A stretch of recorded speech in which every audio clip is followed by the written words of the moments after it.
Ificles Media, toujours à Dubaï pour aller à la rencontre des sociétés françaises qui osent innover et qui osent aller de l'avant sur les marchés qui ne sont pas forcément évidents. Bonjour. Bonjour, je suis Christian Pinault, le CEO de Maca. Oui, effectivement, les marchés pas toujours évidents. En fait, c'est un marché de niche, si on peut dire, puisqu'on est en train de faire la première voiture volante à hydrogène. C'est un projet qui est né au sein d'Airbus au départ, puisque effectivement, c'était un projet qui est entrepreneurial, avec des ingénieurs chez Airbus qui souhaitaient s'amuser sur un projet hydrogène, puisque comme vous le savez, Airbus a des velléités dans l'hydrogène. Donc c'est démarré dès 2018. On a d'abord fabriqué un premier jet à l'échelle 1/3 du projet, qui a été approuvé par l'ONERA. Donc on se dit, tiens, c'est super, ça marche. A priori, c'est que le projet a de l'intérêt. Et ensuite, est arrivé l'année 2020, avec les soucis qu'on connaît à cause du Covid. À ce moment-là, Airbus a décidé de se désister des projets qui n'étaient pas directement liés à leur activité principale. Et nous, on en a profité pour récupérer le bébé, si je peux dire, en tant que spin-off, puisqu'on était vraiment attachés au projet. Et à partir de là, on a commencé à créer, évidemment, cette fois-ci, non pas à l'échelle 1/3, mais à l'échelle 1, le démonstrateur, avec un pilote à bord, qui va permettre de démontrer effectivement l'efficacité du projet.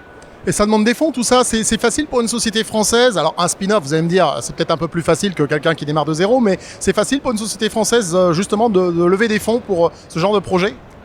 C'est une bonne question et la réponse ce sera non tout de suite. C'est pas facile du tout, notamment parce qu'effectivement déjà quand vous êtes dans le hardware, je vous explique même pas, c'est 100 fois plus difficile que le software. Et deuxièmement, si vous êtes sur un projet de niche comme le nôtre qui est extrêmement révolutionnaire, nous on parle de Star Wars là, vous savez, on parle de quelque chose dans le futur absolu.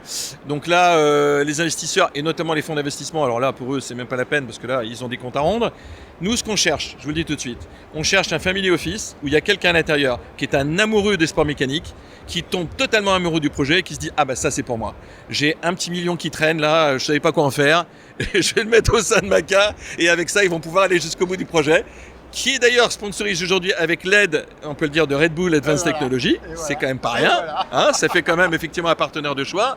Et deuxième partenaire de choix, c'est Segula Technologies qui effectivement nous donne aussi un gros bureau d'études, qui est un énorme bureau d'études en France et qui est très très gros dans tous les domaines mécaniques et autres. Plutôt le sport mécanique en général, mais d'autres domaines.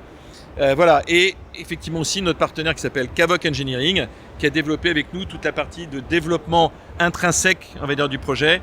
Un gros, on va dire, drone. Puisque pour ceux qui ne connaissent pas le monde du VTOL, Vertical Takeoff and Landing, c'est un énorme drone qui fait 5,50 m et 350 kg. Donc voilà, c'est pas une petite machine, ça se met pas dans un petit garage. Et puis Dubaï, c'est quand même des gens qui sont assez fous, assez crazy comme ils disent ici, pour justement jouer avec ce genre d'engin et même créer des grands prix. Exactement. Et on a été voir non seulement les gens de Dubaï, mais évidemment ceux d'Abu Dhabi, puisqu'on est dans le... et Abu Dhabi, comme vous savez, il y a la Formule 1. Donc on a été voir le créateur de la course, proprement dit. Les fonds d'ailleurs d'investissement aussi de ces différentes plateformes. Bon, alors là, c'est pas touchable pour nous, parce qu'il démarre à 100 millions. Donc on n'en est pas encore là. On espère un jour.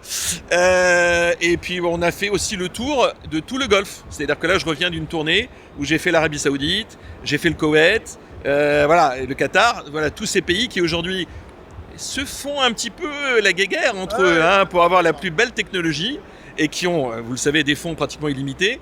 Donc à partir de là, nous on va jouer le derby, c'est-à-dire que le premier qui lève la main et qui nous dit c'est moi qui veux absolument avoir le premier titre de championnat de la course de voiture volante à hydrogène, eh bien écoutez, welcome, bienvenue au club. Il suffit juste d'oser et puis d'aller à la rencontre de ces gens-là. Exactement, c'est ce qu'on a fait, c'est ce qu'on est en train de faire, on push. Vous savez, la chance c'est une chose, la provoquer c'est autre chose. Okay, et c'est ce qu'on est en train de faire, on montre le projet, on essaie de trouver des gens qui disent « Ah ouais, c'est super ton truc, même si c'est pas moi qui vais investir dedans, je connais quelqu'un qui… » C'est comme ça que ça marche le réseau. Et ici, les réseaux, c'est vraiment hyper important parce que vous ne pouvez pas faire du business dans les Émirats ou dans les pays du Golfe en général si vous n'êtes pas présent, si vous ne montrez pas que vous avez vraiment une volonté d'être là dans le temps. D'accord, c'est pas juste un one-shot. Vous venez pour vous installer, pour effectivement faire quelque chose d'intéressant.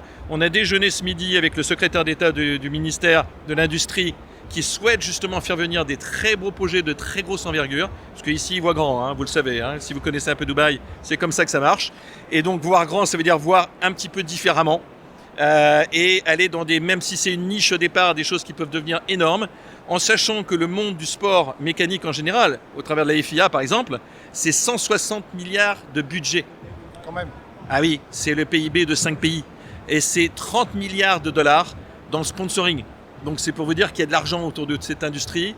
et que si on en récupère une petite miette, un petit pourcent ou un 0%, je pense que déjà on sera très content. Voilà. Vous notez le nom, Maca, vous notez la voiture volante à hydrogène, et puis vous notez surtout, chers amis entrepreneurs, qu'il suffit aussi d'oser pour pouvoir s'offrir quelque part des rêves, on va dire ça comme ça. Ah oui, c'est un rêve. Et d'ailleurs, tout le monde qui passe, c'est l'effet waouh. Ils disent ah ouais, c'est génial, c'est formidable, c'est merveilleux.